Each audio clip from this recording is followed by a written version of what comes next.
आज के इस वीडियो के माध्यम से क्रीप इन रेल क्या होता है इसके रिगार्डिंग डिटेल में आज के इस वीडियो में बताएंगे। क्रीप क्या होता है कि लॉन्गिट्यूडनल जो मूवमेंट होता है एक्चुअली रेल का, उसी को क्रीप बोला जाता है।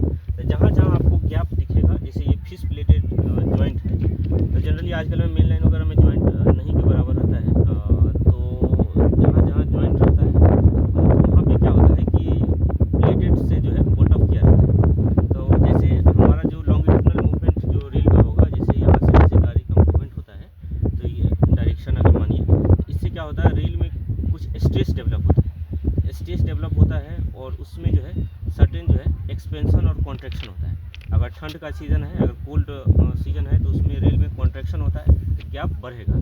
इसी प्रकार रेल में जैसे समर सीजन में जो है हॉट वेदर में एक्सपेंशन होता है, तो यहाँ पे गैप घटेगा। तो क्या होता है कि जैसे एक डायरेक्शन में जो हमारा रेल का जो मूवमेंट होता है ट्रेन का, तो उस दौरान जो है ये एक्चुअली जो है चिपक जाता है, मतलब गैपलेस हो जाता है। तो गैपलेस हो जाता है तो क्या होगा, इसका जो नियर जो पार्ट रहता है, जो आपको दिख रहा होगा, हाथ से दिखा रहे हैं, यहाँ पे बेटरिंग हो जाता है, तो यहाँ पे हैमरिंग होने लगता है और जाम हो जाता है जॉइंट। तो इस सब चीज़ को एक्चुअली जो है जब देखा जाता है 2-3 अगर जो हमारा गैप है अगर वहाँ पे जाम हो गया, तो उसको फिर पुलिंग बैक वगैरह करके जो है हम लोग उसको सही करते हैं, गैप प्रोवाइड करते हैं रेल में। और इसी को क्रीप बोला जाता है। जो हमारा जैसे इसमें जो एक्सपेंशन हो गया या कंट्रैक्शन होगा, ये इसी को क्रीप बोला जाता है।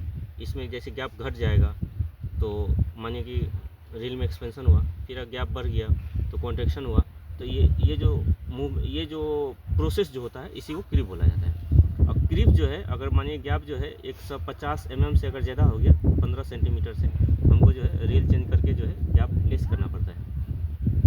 तो इसमें क्या होता है, एक तरफ से अगर ट्रैफिक का डायरेक्शन होता है, अगर डबल लाइन है तो मानिए दोनों तरफ से अगर ट्रेन का मूवमेंट होता है, इधर से भी आ रही है उधर से भी जाती है, तो उसमें जो है आपको क्रीप का डेवलपमेंट कम होता है। अगर इसी प्रकार अगर डबल लाइन में आपको ज़्यादा दिखेगा, इसलिए कि एक ही डायरेक्शन में ट्रैफिक जाता है। चाहे ऑफ लाइन है तो एक ही तरफ से गाड़ी जाएगी, अगर सिंगल लाइन है तो उसके इसमें क्या है, दोनों तरफ से इधर से भी गाड़ी आती है और इधर से भी आती है, तो उसमें जो है क्रीप का डेवलपमेंट कम